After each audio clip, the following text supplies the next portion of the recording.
Welcome back to the Gift of Gab podcast, season 1, episode 5. I am your host, Gab, and I'm back after a short little stint where I needed to adult and take some time off to just deal with some shit. Today, I get to kind of caveat off of my last episode when I had participated in my best friend's wedding. So, if you listen to the previous episode, I did speak kind of about meeting new people and building connections. Well, to give a little bit of insight, my guest today, I actually met at my best friend's wedding, and he is a veteran from the US Navy. He served for 10 years. He is a videographer, photographer, and a bunch of other media things in the Houston and surrounding areas. Let's introduce Derek Norman. Hello there. How's it going? Pretty good. Can't complain. Had a pretty eventful day. We Yep. got we got to experience his craft, and I got to do some shoots, some Yes, you did. pictures. Oh my God. That was my first time getting back in that saddle. Uh Probably, yeah, BC, since before child. I Wow. exactly. It's been that long since I've been photographed like professionally. Use that BC. Oh yeah, I always tell people, I'm like, oh man, you don't understand. That was BC. That was 2020, 2014, 2010 BC. They're like, oh, what's BC? Before child. Awesome. Yeah, that was really, really fun today. Yes, I Except for the loved it. last 15 minutes. We'll have to tell that story. It's an inside when I do choose to post that one picture, I will definitely put the background story on it. Well, I've wanted to have you on today because I really honestly loved how we just kind of really built this cool connection in a way. And probably in addition to, of course, me being a stranger to everyone, I had kind of already knew bits and pieces of like everybody aside from like the band and you at the wedding. Right. Just through conversation and like chat with all of the other bridesmaids. But it was really funny to just kind of have that solo conversation with you. And I'm like, uh, he's pretty cool. This guy knows what he's doing. Yeah, so so I was the wedding's photographer. So I was kind of all over the place. To say the least. But I knew almost everyone there except for you. You were like the person I met there. Everyone else was either, all common friends and everything. Like that band had played my birthday party 2 weeks before. So, Happy honeys. I love them. Shout out to Paco, my other new friend. hey Paco, I'm still 21. Too many inside jokes. Everyone's like, what is That wedding in its own, I had, in previous episodes, I've spoke about building that community and building that your tribe, really. Those people that help support you and lift you up and, really kind of help you get out of those gloomy days. The one thing that I really loved about meeting, and you, like you said, you knew everybody there aside from me. So, me getting to meet these people prior to the wedding, it was really nice because, I mean, going through the list, there was Brittany, Kat, Steph, Jordan, wifey's sister, Heather. I know I think and Kayla, I knew Kayla from college though, but all of the others were completely new to me. And even then, Kayla and I really didn't know each other. It was that when I would go visit wifey at her apartment, she shared it with Kayla. Kayla was always just, to herself though. But that's, where my first introduction was with her, meeting everybody bachelorette party, going into that it was really nerve-wracking for me in a way because I'm not over the time, I guess COVID really kind of put me back in my shell. So I'm, I like to stick to myself and like a lot of loud noises, and I always worry that I'm not everybody's cup of tea, if that makes sense. Like, and there was so much estrogen, you know. There's just so much women testosterone in that room. Especially in that group. And I I'm not saying that. I'm saying that in a way because I absolutely love all those ladies. They're so many of them are good friends of mine. So I I say that as a compliment, but I went in there it's a powerful group. worried that like I wasn't going to get along with them for some reason, like they were going to hate me. Like I went in there thinking the worst, and all I remember was now I understand why wifey chose each and every one of Mm-hmm. y'all. I'm like, I get it now. I was like, I ain't got no worries. And then all of us just it was like it was like instant best friends for all of us. Like Taylor Swift, friendship bracelets all around. Swifties. Yes, we were Swifties for sure. But the energy and the really like it, they were all girls, if that makes Oh sense. yeah. Like I have never, and I'm a complete fucking stranger to these people. I have never felt so supported in my life. Like, and I'm not even trying to down my friends I have now, but complete strangers. And it was just like, oh my God, y'all are like a bra. Y'all are like a maxi pad. Like, y'all, y'all are clutch. Oh yeah, dude. I said that there's no way, yeah, there's no way you're gonna like you were gonna walk into that and with that particular group of people not have it all just work. Like there's just no hate in that group of people. Hearing the stories, Honestly. even you've told me, I love the sense of community that y'all have built. It really is that y'all have all kind of become like a second family to each other. Really, really, really, really have. There's times in my life I wouldn't have gotten through as well as I did without some of the people in that room at that wedding. So yeah. And correct me if I'm wrong, you actually photograph in addition to the wedding for wifey, you photograph several of the people who were in the wedding. They have bands, and Yeah. you are their photographer as well. Yeah, I've done a lot of photography for a lot of people in that room. I won't say I'm their photographer because there's a lot of photographers in town, but I've definitely done a lot of work with several of the people there, particularly Heather's husband, Brandon, his band. I've not only photographed them a lot, but I've actually traveled around Texas with them. Photographed them here, San Antonio, Austin, and Corpus. We won't talk about that one. And then yeah, Cat's band, I photographed them. I videoed Cat's previous band, Parabellum. That's how we met many, many years ago. So yeah, that's I've pointed cameras at a lot of people in that room. And for the Gab Nation, one of our friends, Kat, is an amazing singer. She is actually the lead singer of the band Lunara, streamable on Spotify and Apple. And Brandon's band is Kerosene Shores. Kerosene Shores. I need to check that one out. I've definitely heard Lunara, but I'll have to check out Kerosene Shores. I was gonna say, are they on Spotify or Apple too?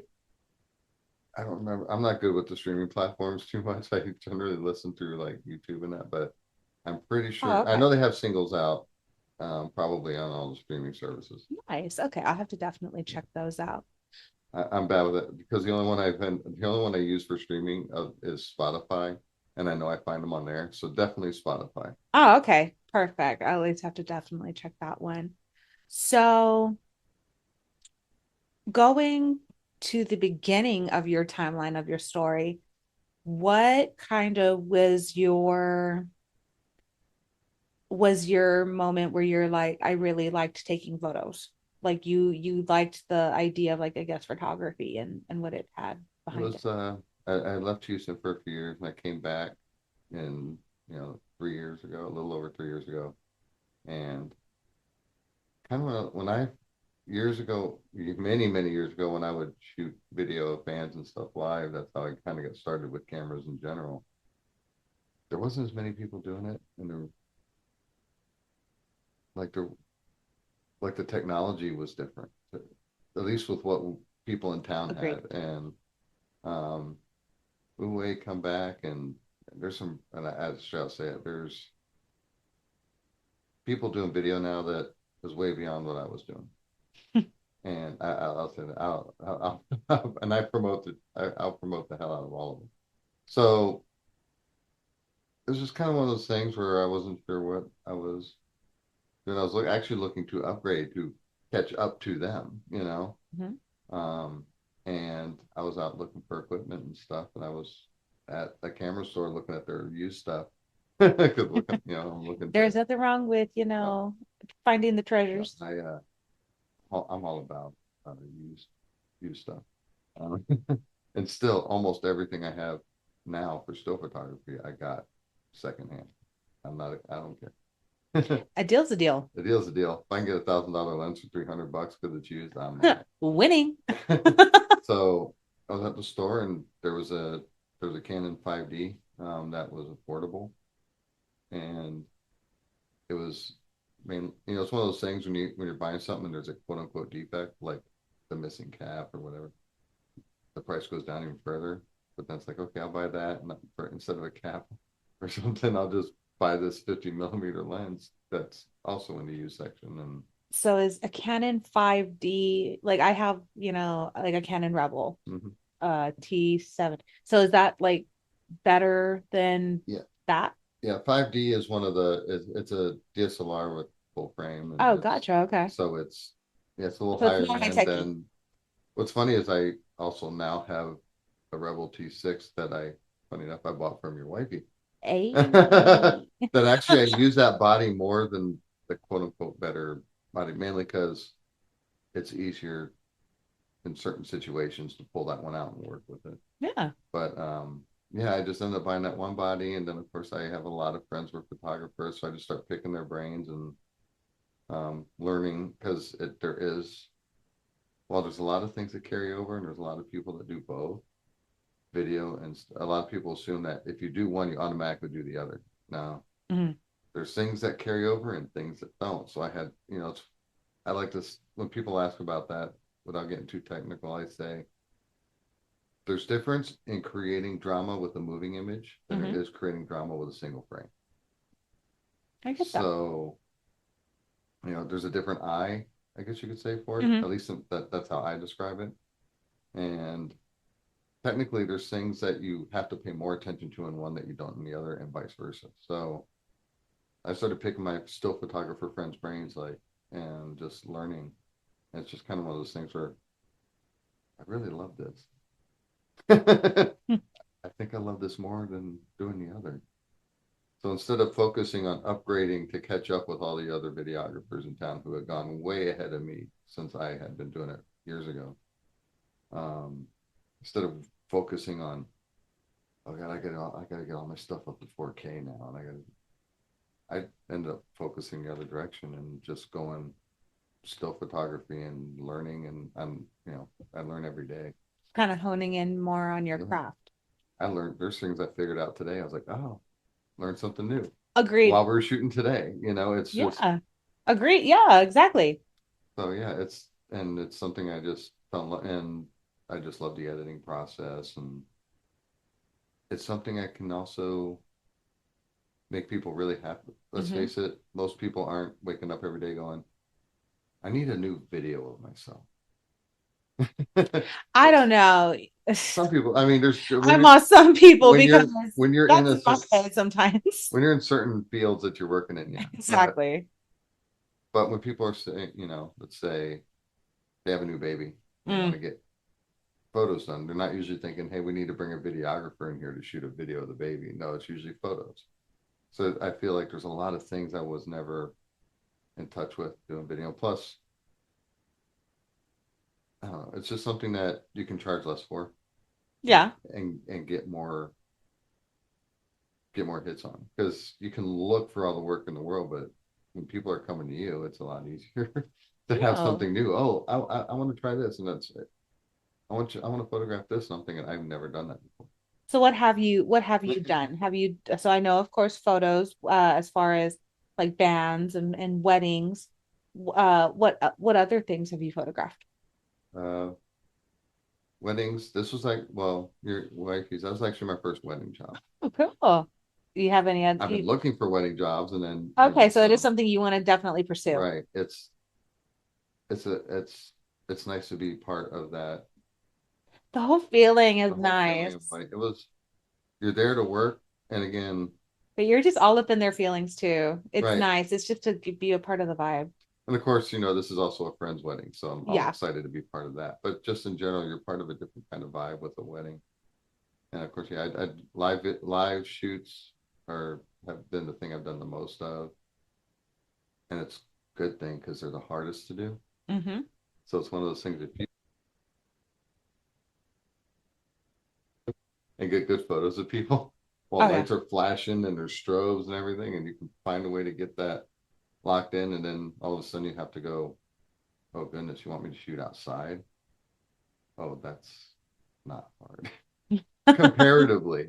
When it's one of those things where okay, I learned in the hardest environment, so now it's like, oh, now I'm going to go here where I can control the light.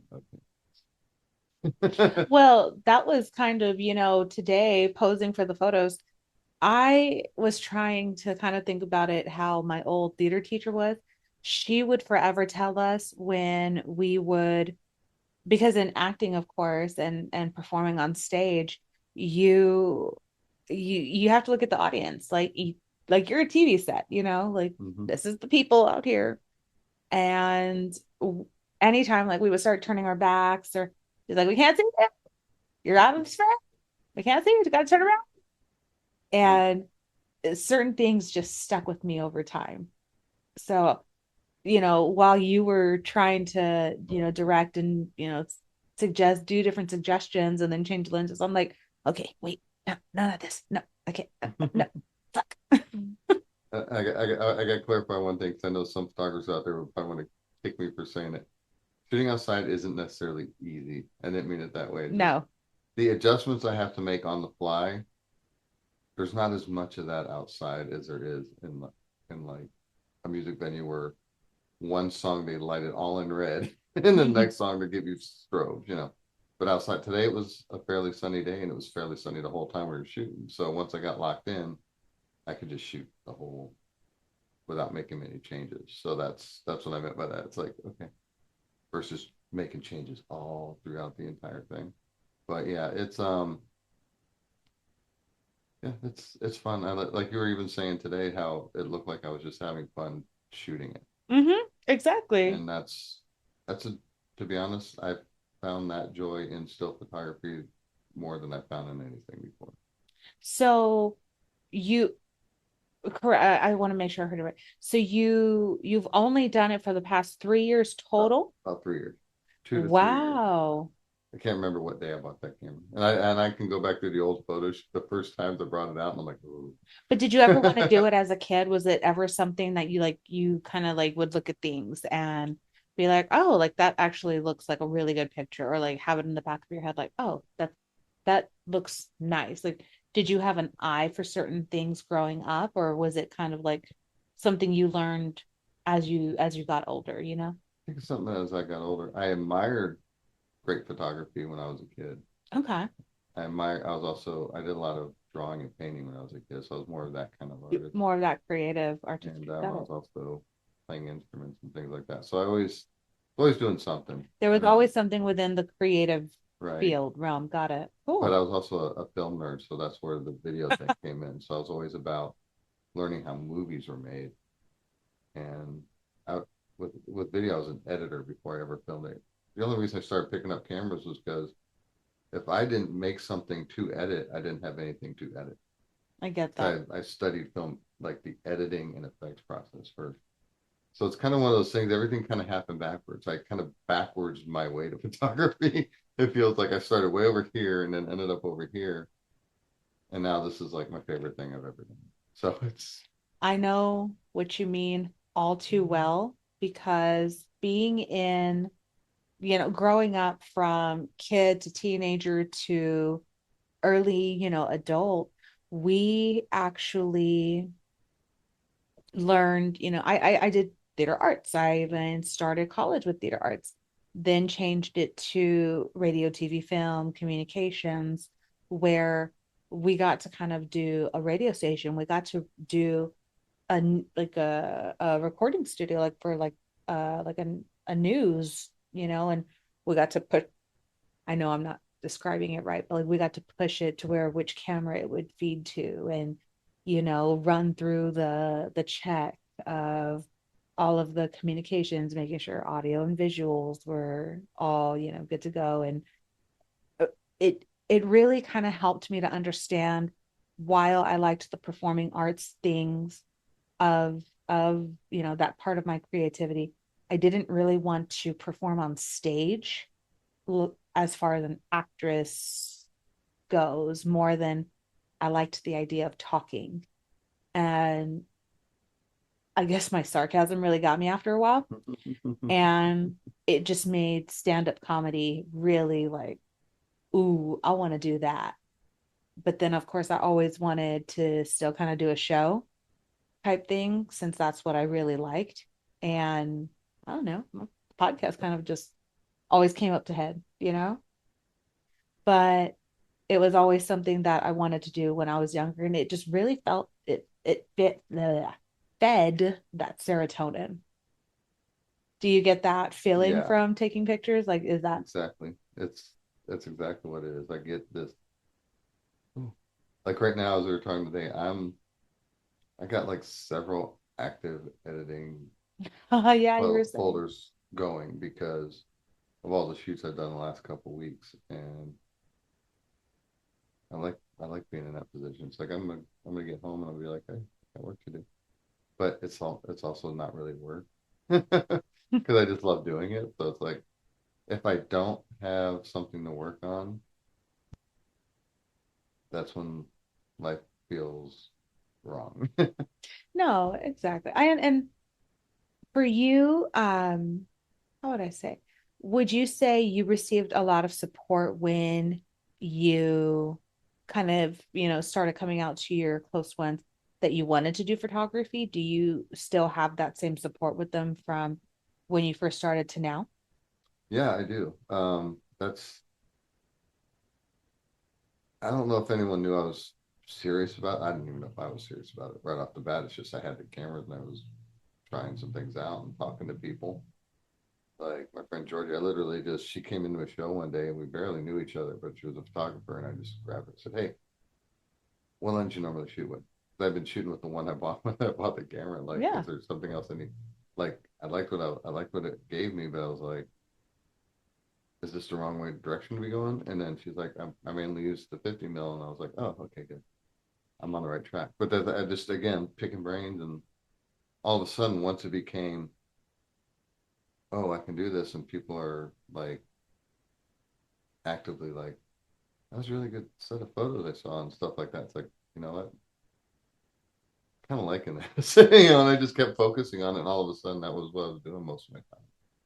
I don't think I don't think I realized it was serious until it had already been serious for a little bit. Mm-hmm.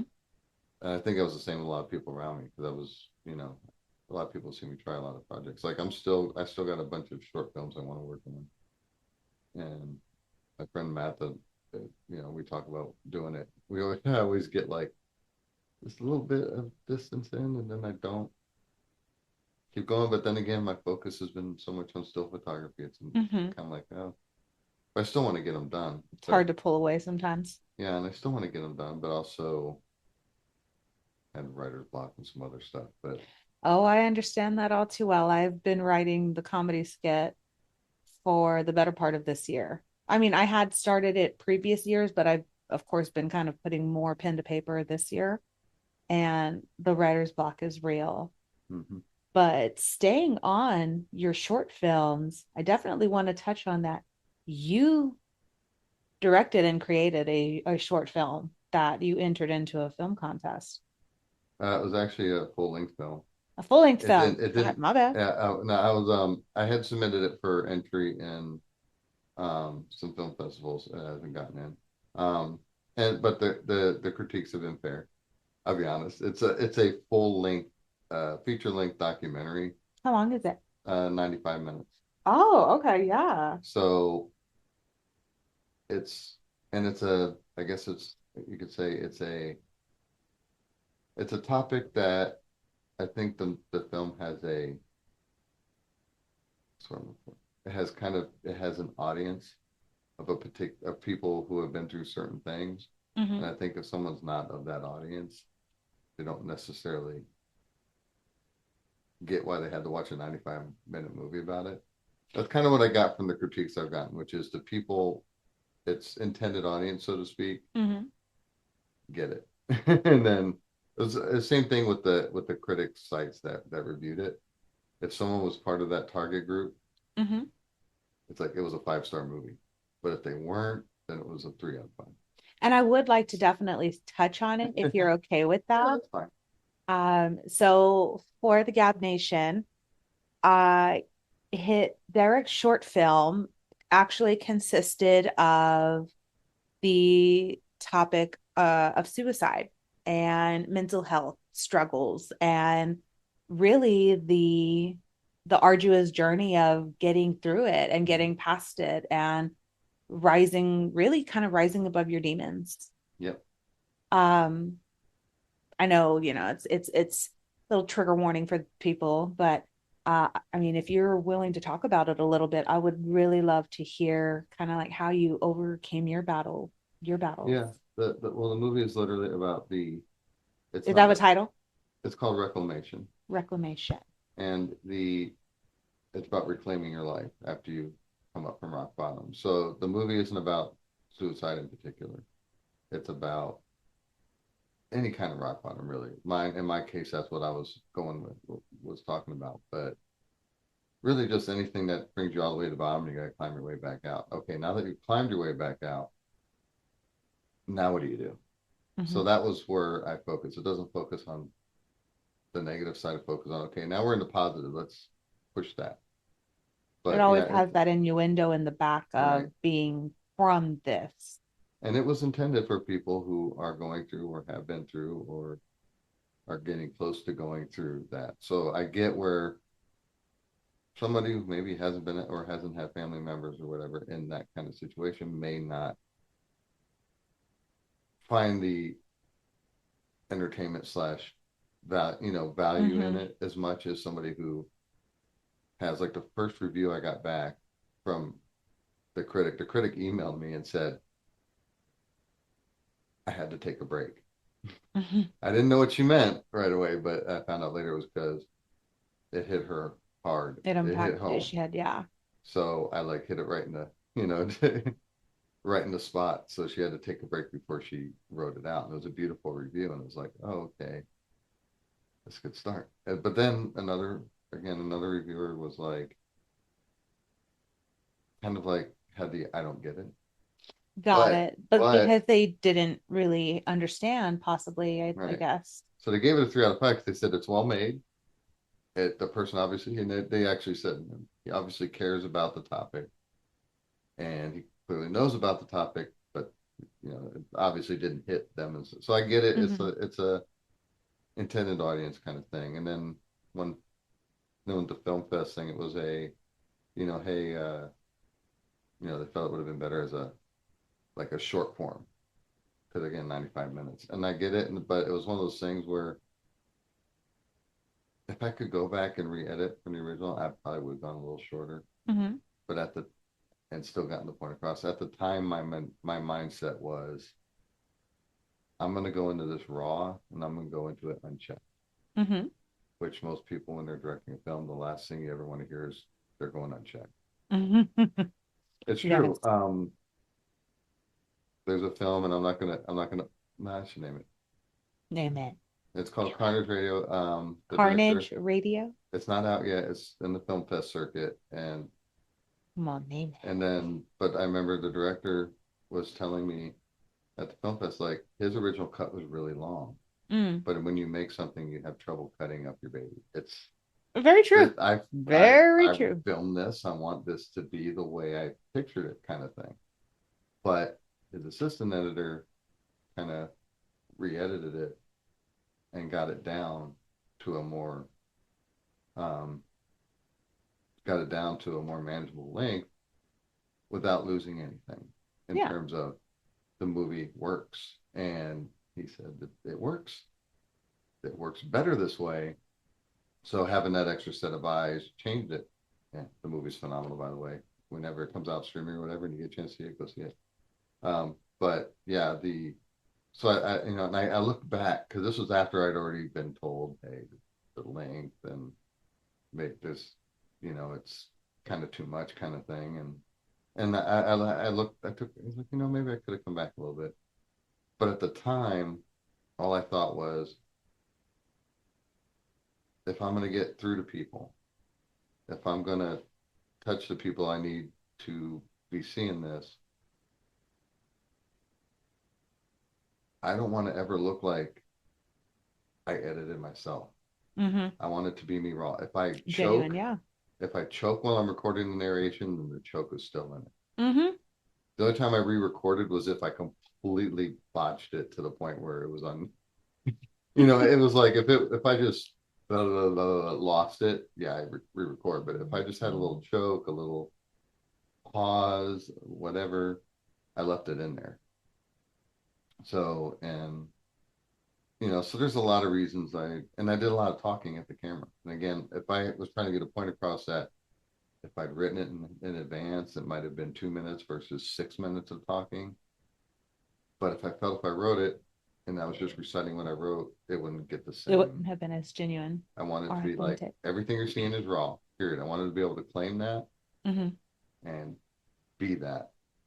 But now I look back, I'm like, no, I probably could have still been that, but pulled it back a little bit and maybe not had. Okay, I used my friend's song in this driving scene. Maybe I didn't have to use the whole song, Mm-hmm. but it was my friend's song, so it's good. So there's a little bit of that, and I'm like, but I still don't think it would have been a short film. I think it may have been 85 instead of 95. You're like, I would have just taken out, But that may just have helped. opening the doors and getting out of the cars. Yeah, that may. I'm not gonna lie. I shot some stuff that I just loved it and put it in. I'm like, maybe that was a bit much. Maybe that little scene I did for a little bit of comedic relief, just to kind of break the tension. Mm-hmm. Maybe that was a little bit too long. It's like I can look at it now and go, yeah, maybe I could have put that. So yeah, it's one of those things where it didn't get the reach I wanted because of things that I stubbornly was not going to let go Mm-hmm. of, and that's on me. But Every director has their yeah, thing. it's learning. But I don't regret anything because again, I know when I watch it, I know when someone else watches it, that's me at my rawest, just being raw. I use that word a lot, but that's the best way to describe it. I wanted my approach to it to be like you're poking at a nerve, Mm-hmm. and it's Definitely pull the string.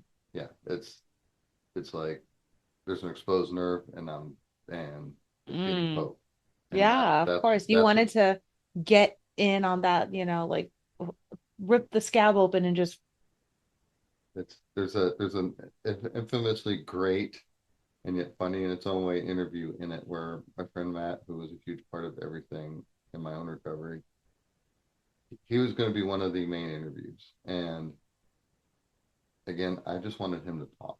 I didn't really give him quite any questions really. It was just talk about what you saw happen to me, like just go. And one night we were at, it was a Halloween event, it was a Halloween concert, and he was dressed up as a vampire. okay. This is at the end of my first year back in Texas, and he just came up to me at like 2 in the morning. He's like, "I'm ready now." We've been drinking. Oh, that's right. That was that Yeah, episode that you did. yeah. Got it. I We've remember been that.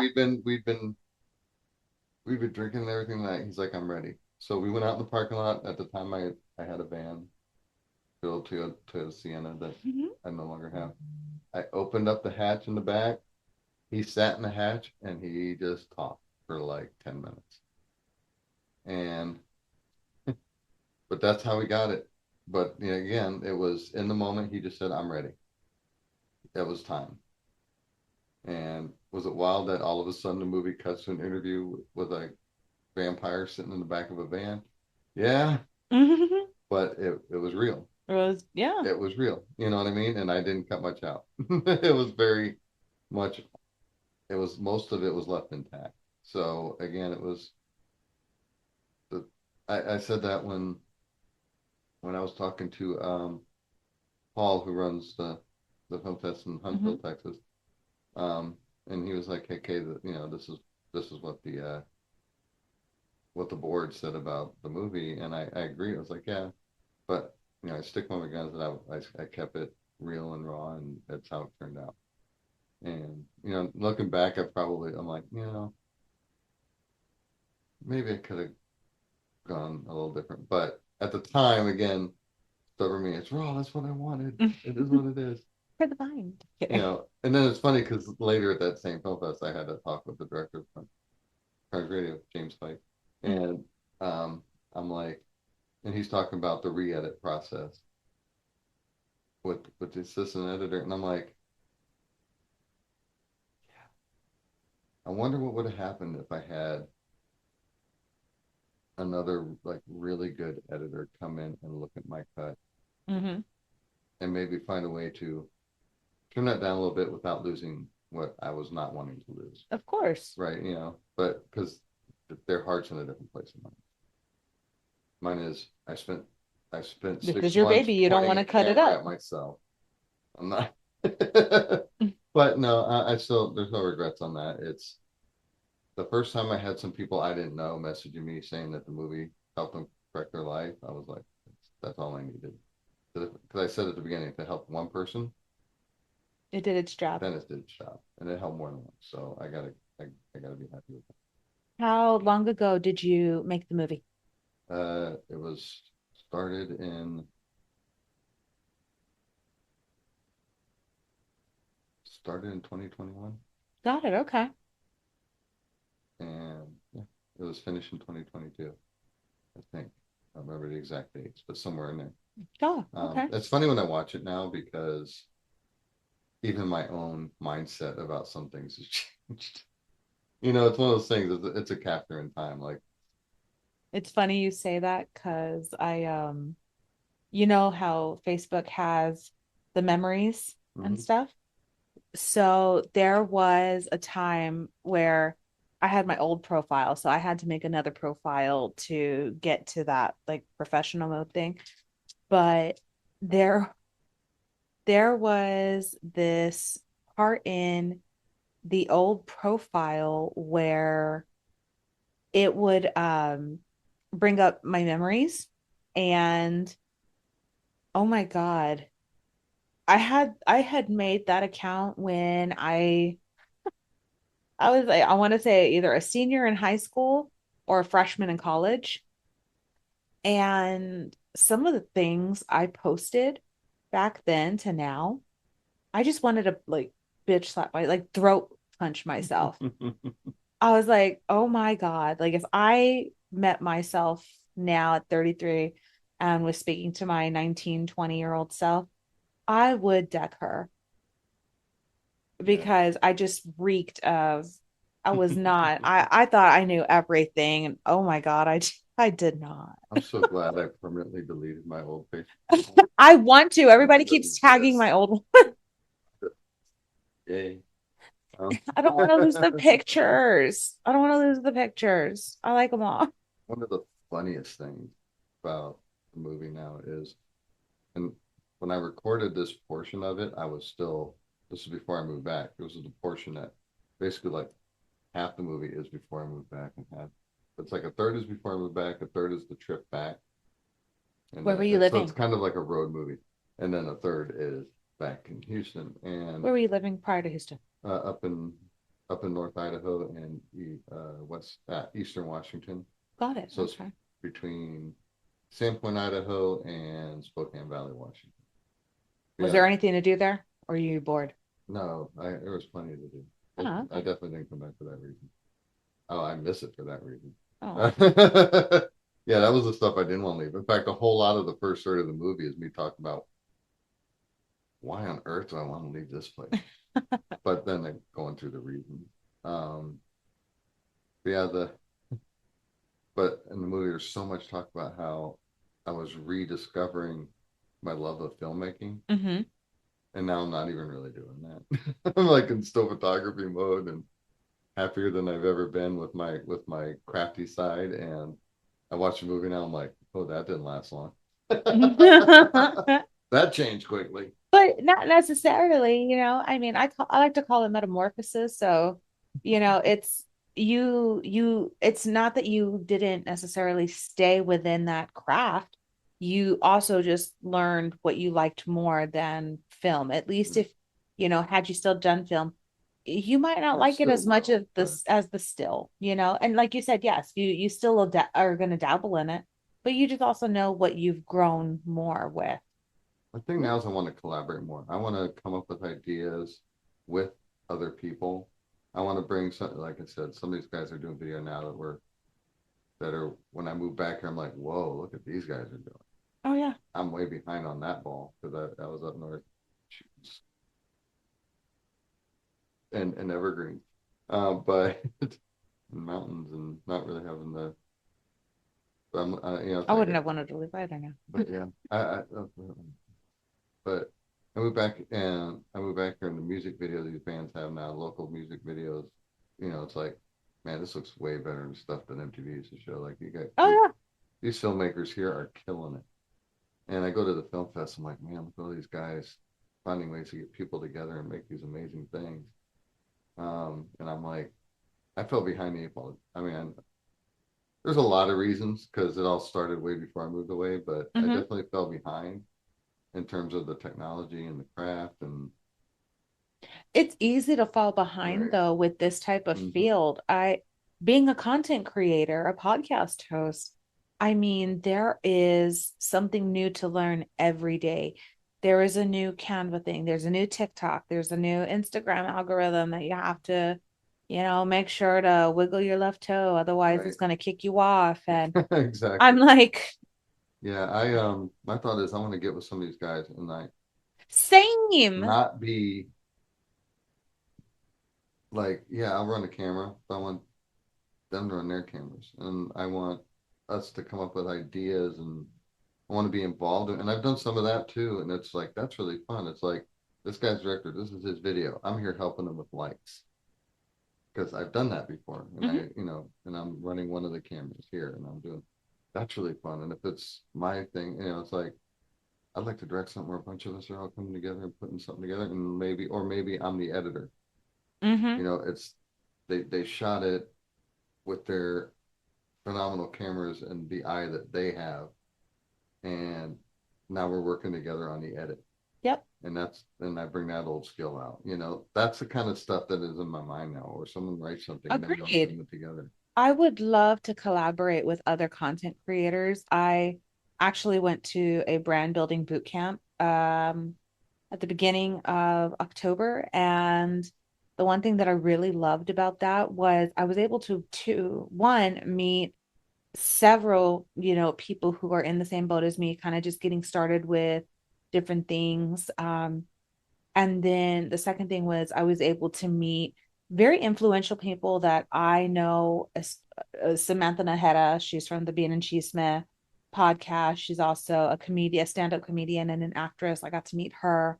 There was she's a new home sales consultant because it was geared to the real estate field. However, I mean, in real estate, you are your own self branding still. Mm-hmm. So, this one other host, speaker, she's a new home sales consultant, but her whole brand is Silly Goose, America's or home building Silly Goose, or something like that.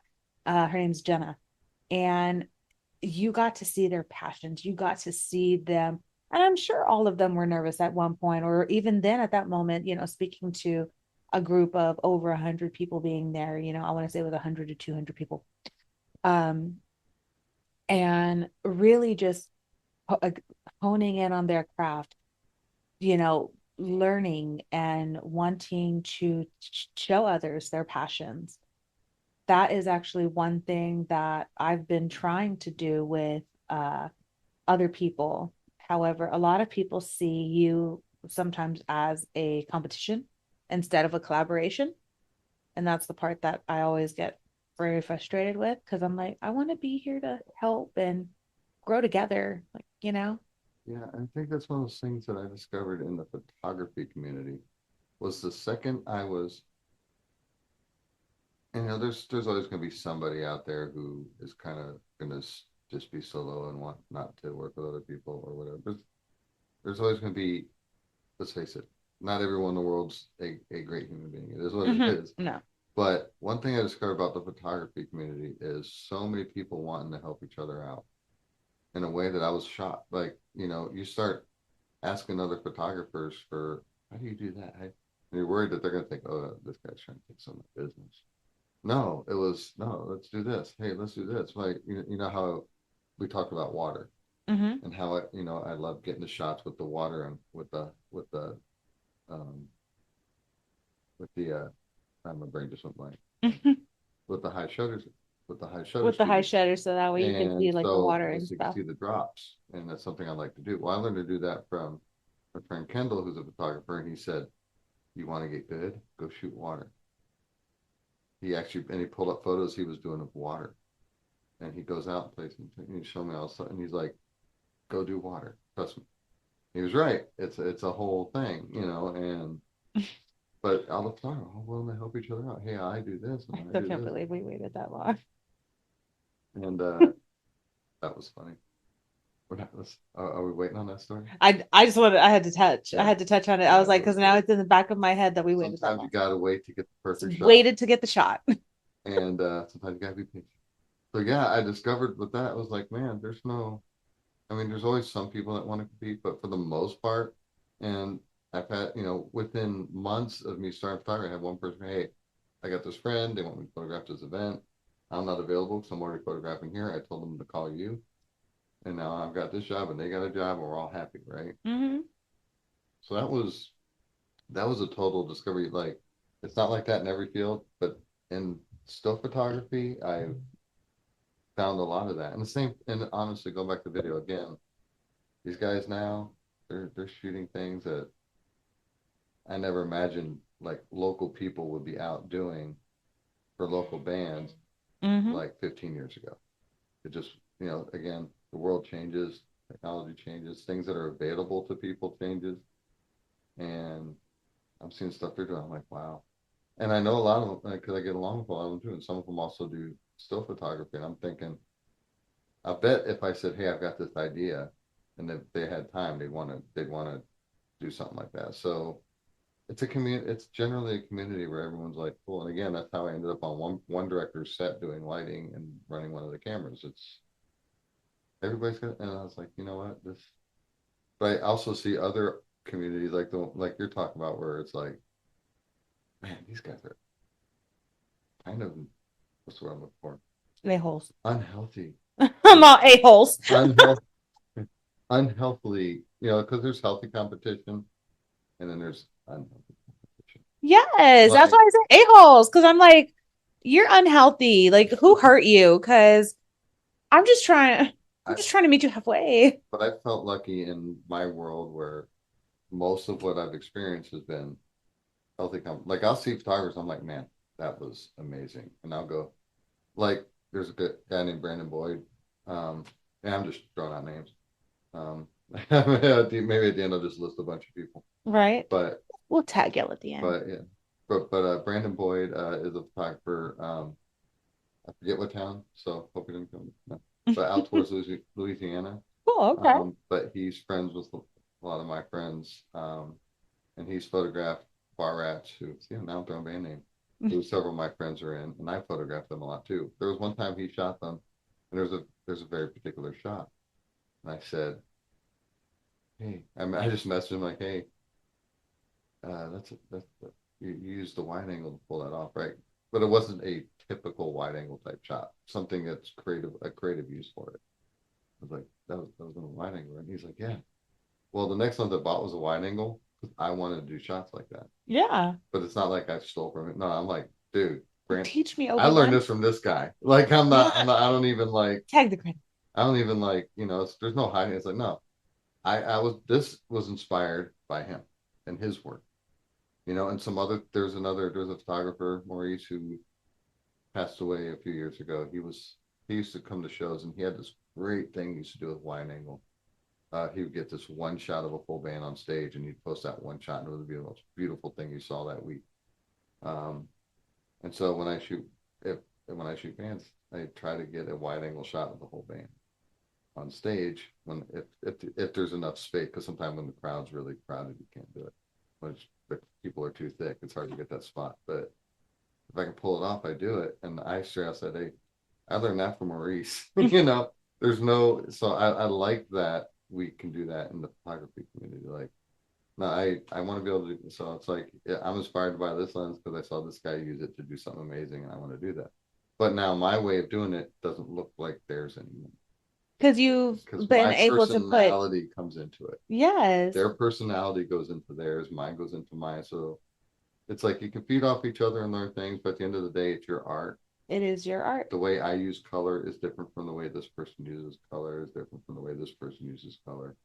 And that's how, like, I have people asking me specifically, hey, I want you to shoot this because I want it to look like Like this. this. Yeah. And then they'll ask somebody else, hey, I want you to do it because I want with this to look like what you did with this. And yeah, there's no, I love that support within the community. Everyone like supports each other's artistic endeavor. So I've been lucky in that way in the photography community. So I'll never stop talking up these people. Where do you see yourself in, let's say, 5, 10 years with your photography? I just want to keep getting better, but I also want to do more. I want to, like we were talking about today. I've only done one maternity shoot, and not to knock on myself, but if I did one today, I know it would be a million times better. I know they're happy with it, Yeah, and you I always was happy with improve. it when I did it, but I've just grown better since then. But that's the thing. I want, not that I want to think negative of anything I did, but I want every time I look back a year, I want to know that what I'm doing now is better than what I did a year. And then I want to expand into, like, I haven't done a newborn baby shoot yet, and I know that's a big thing. It's Don't one come of looking over here. the really though, it's like a wedding where that's an experience you get to share with those parents. Mm-hmm. That's more than just the photos itself. So, like, I Well, like remember, that wedding we saw earlier. Sorry, I didn't mean to cut you off. oh yeah, Like that wedding we saw earlier. oh yeah, You know, that's been a bomb ass wedding. yeah, yeah. That was pretty amazing. And Both the Indian mhm, engagement and that one with the stretch. yeah, we were shooting in a place that's well, it's a really cool place, a lot of great locations, which is like, got what we saw, 7 or 8 different photography groups there. Oh my God, at And least, well, yes, because no more, because remember, at right the when we end, left, yeah, it was like there were more coming in. boom, boom, boom, boom. And but Reminded, I don't know if you noticed, all of us photographers all wave at each other. uh-huh. I see that's the way the photography like community is. Like literally, I was at an event, and that's how I literally you're at an event and shooting, and someone else goes, "Hey, what lens you using?" Like, Well, perfect example. I gave that girl a compliment, and I just thought she was so stunning. She had on this beautiful, just imagine like Jessica Rabbit, her red dress. Just imagine it was velvet black. And that is exactly what this girl looked like with beautiful blonde hair and all the curls. And as the girl's girl, I will compliment you. I will compliment as I see fit. And she was beautiful. So I just, hey, beautiful outfit. It was great. Ugly, stink ass face. I'll take back my compliment. stars are all waving at you. Like, hey, I showed Yes, you. yes, she did. But your poochie ass, so your poochie ass person that you're taking pictures of is poochie. I showed you that picture when here in San Antonio at the Riverwalk last year when I was here with Kerosene Shores. When the the photographer who was at this particular restaurant was going around taking pictures of the people at tables, like offering to get them do a picture for him. You know, one of those really nice places on the Riverwalk. And as a joke, I decided to go take a picture of the photographer. Because I was sitting there with my cameras because I was photographing what we, as we were going along. I was just doing photographs for Kerosene Shores as we were, doing our San Antonio experience there. Um, and it turned into me and him taking pictures of each other, taking pictures of each other, and just laugh. And if I showed you the one that was my profile pic, but if you see the full wide shot, Brandon was over there standing at the bar just laughing at us. Like it was just fun. It's like, yeah, that's why I like this community. It's like literally, it's like, yeah, we're all just people that point lenses at each other, at people, and we're all like, you know, There's all no, supportive of each other. It's like it's really exactly, cool. there's support and no judgment. What would you say? What would be your advice, your best advice to give to somebody wanting to start in their with their craft of photography? What would be your advice to give to the next upcoming photographer? Don't worry about buying the most expensive camera. Holla. Don't worry about buying the most expensive. Do something good. Like you look at it, like say you go to a store and every, like, again, name brands, talking about Canon, Nikon, Mm-hmm. whichever you prefer, because everybody's got different places where they like the buttons and everything else. Um, but like for example, Canon has all these different series, and the other Rebel series are the lower cost camera bodies. But you can buy all kinds of lenses to put on it. And at the Mm-hmm. end of the day, the most important things are the person holding the camera, Mm-hmm. their eye and their ability, Mm-hmm. and the lens that's on it. And I learned that really quick. It's that those are the most important things. So you don't need to go out and find the most expensive. And again, go use. And I obviously I'd be iffy about going on like marketplace and Mm-hmm. somebody you don't know. Exactly. If An you think that lens could look untrustworthy fine, source. and then you go home and take pictures and discover there's scratches on the inside lens, and now you got to, you never know. So but I mean, but there are lots of stores that have used sections. Mm-hmm. Shop all that stuff. Don't break the bank, and then talk to other photographers, learn. I YouTube videos. I'll sit on YouTube and watch professional photographers talk about how they do stuff. Just all those little things that, and of course, YouTube doesn't cost you any money. No. All those little things, and just keep practicing, just keep doing it. And if you're like, man, this set sucked, none of my photos are in focus. Okay, fine, throw it out, keep going. And obviously, don't take paying jobs so you feel comfortable. But yeah, it's just, and don't give up. Just keep doing it. And again, what one thing I learned from other photographers, when you get to the editing tools, like I use Adobe Lightroom, just play with it. Mm-hmm. You learn what you could go through a course on what all the sliders do, but at the end of the day, move them around and see what they do. Yeah. And you find, you eventually find your happy place. And yeah, but never stop learning and find ways to make it as inexpensive as possible. Because, we don't all have a lot of money, but you don't have to. A lot of people assume, oh, I've got to, yeah, they see that I've got this kind of bulky, heavy 5D, but that's because I got it used on a huge You're like, I discount. got it on a I got it deal. on a huge discount. And then my Rebel T6 I bought from your wifey. Mm-hmm. It's just, but yeah, never assume it's all about it's your eye. Lenses, if you're going to spend a ton of money, spend more money on the lenses than you do Mm-hmm. on the body. Because, I put all kinds of really nice lenses on that T6, and those photos look good. And I That's put all pretty kinds of cool. lenses on the 5D, and those photos look good. But, sometimes if I'm out walking around in a environment where I don't want the big heavy thing around my neck all Mm-hmm. day, I'm out there with the T6 instead. And today I use both. But yeah, I said there's ways to get around breaking the bank. Don't try to get the most expensive thing. And don't judge yourself if someone else is at, like, when you shoot concerts, you're there with a whole bunch of other photographers Mm-hmm. sometimes. Don't judge yourself because they got this nicer telephoto lens than you. just do your thing and find your, you know, find what you're best at, and then just keep going. Just don't quit. Okay. That was the thing. I think that's one of the things. Is like I've told you today, which is I used to have a tendency to, when I picked up something new, I wanted to be great, and if it took me too long to be great at it, I'd get frustrated. Mm-hmm. But I photography was the thing I didn't do that with. My approach was so different. It was very, all right, quite there yet, but I got complimented on this one. So what did I do here? And I've taken this as a continuous build, and it's been a much better experience than getting frustrated with myself. Not that I don't have shoots I get frustrated with. My boy Shane, he knows who he is. He knows what I'm talking about. He knows that there was a shoot recently that I so frustrated, so frustrated with.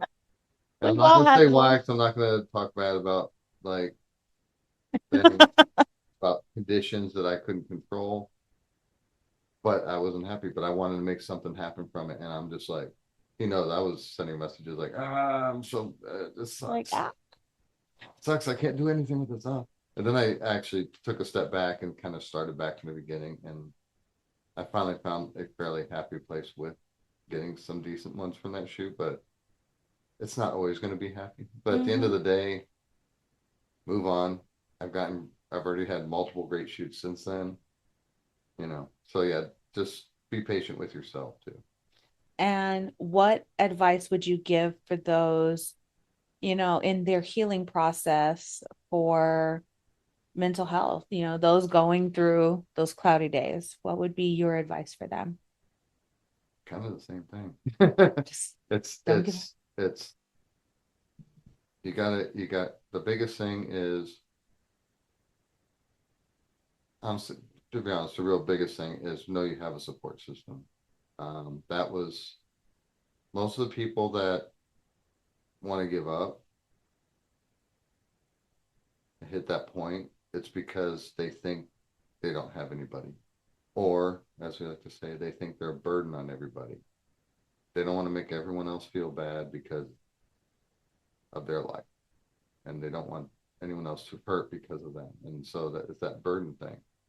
And what I was telling them is when when you fall apart and then everyone sees it, you're actually burdening them more than if you'd asked for help when you first needed it. Exactly. I agree. And that's the big thing. Know you have a support system. Don't be scared to talk to them. Now, will you sometimes run across somebody that, let's face it, somebody that sucks, that isn't a good support, and you discover they're not the friend you thought they were? Yeah, those people exist, but that doesn't mean you stop asking everybody. It means you stop asking that person, That person. because the next one might be the one that exactly the person that helps save you. And that's what happened after my own experience when everything hit bottom, and I didn't have a choice in asking for help because everyone knew what happened. All of a sudden, all those people were right there next to me, basically saying, "Why didn't you just call me?" Mm-hmm. And I Because they, discovered, right? So that's why I say, don't, just know you have a support system. Reach out, ask for help, be willing to tell somebody, "Hey, this is what's going on." And if you're scared you have that, don't have that person, then call the hotline. Like, there's somebody to reach out to who is willing to listen to you and let you talk your way through things. So I think honestly that one of the biggest things is we can talk our way through a lot more than we give ourselves credit for. oh, yeah. But you have to have the ear to talk to. Mm-hmm. And sometimes your own answers come because you'll actually, I've discovered I answer a lot of my own questions if I'm just talking about the issue. Yep. But you got to have the ear to talk Mm-hmm. to. So The right ear. the right ear. So like I said, use your support system. I know it's easy to automatically assume you're abusing it. No, if you're genuinely looking for help and you're generally looking to correct your situation, then you're not abusing anything. You are doing exactly what you need to do when you reach out and say, "Hey, I'm in trouble." So yeah, That's the best advice I can give. Once I had my support system back and I trusted them, my life started going right back the other direction. I understand. And I want to make sure I have the name right on it. MVP photography, right? Yeah, MVP, most valuable photography. That's I'm my sis Sammy used to call me MVP, so I just kind of that name kind of stuck. And then when I wanted to create a new company name, it just kind of was easy. Well, the word P is in there, and that's photography. So most valuable. I had to come up with something most valuable. So it's just MVP. MVP.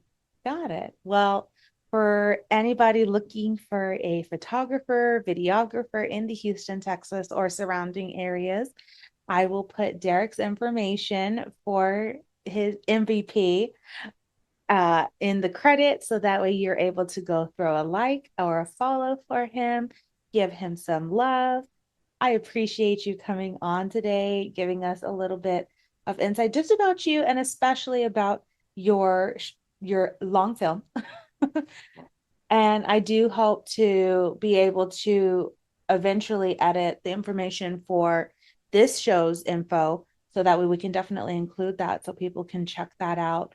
And of course, guys, yes, if you are ever experiencing anything, need to talk to somebody, or just are having those darker days, you there just know there is somebody always there for you. There is somebody to talk to, and especially the hotline is always there for you as well. You're not alone in any aspect. Derek, I appreciate you coming on. I look forward to having you for future episodes.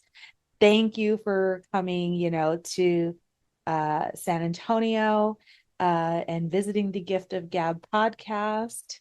I am hoping to get back on track with recording episodes to, of course, continue to put out every Tuesday. For the Gab Nation, we are on YouTube as well as Apple and Spotify. I mean, we're on a lot of others, but those are my main three. Make sure to throw a like or subscribe and a follow to Instagram, Facebook. Keep the engagement going. I will see y'all later. Bye. Bye.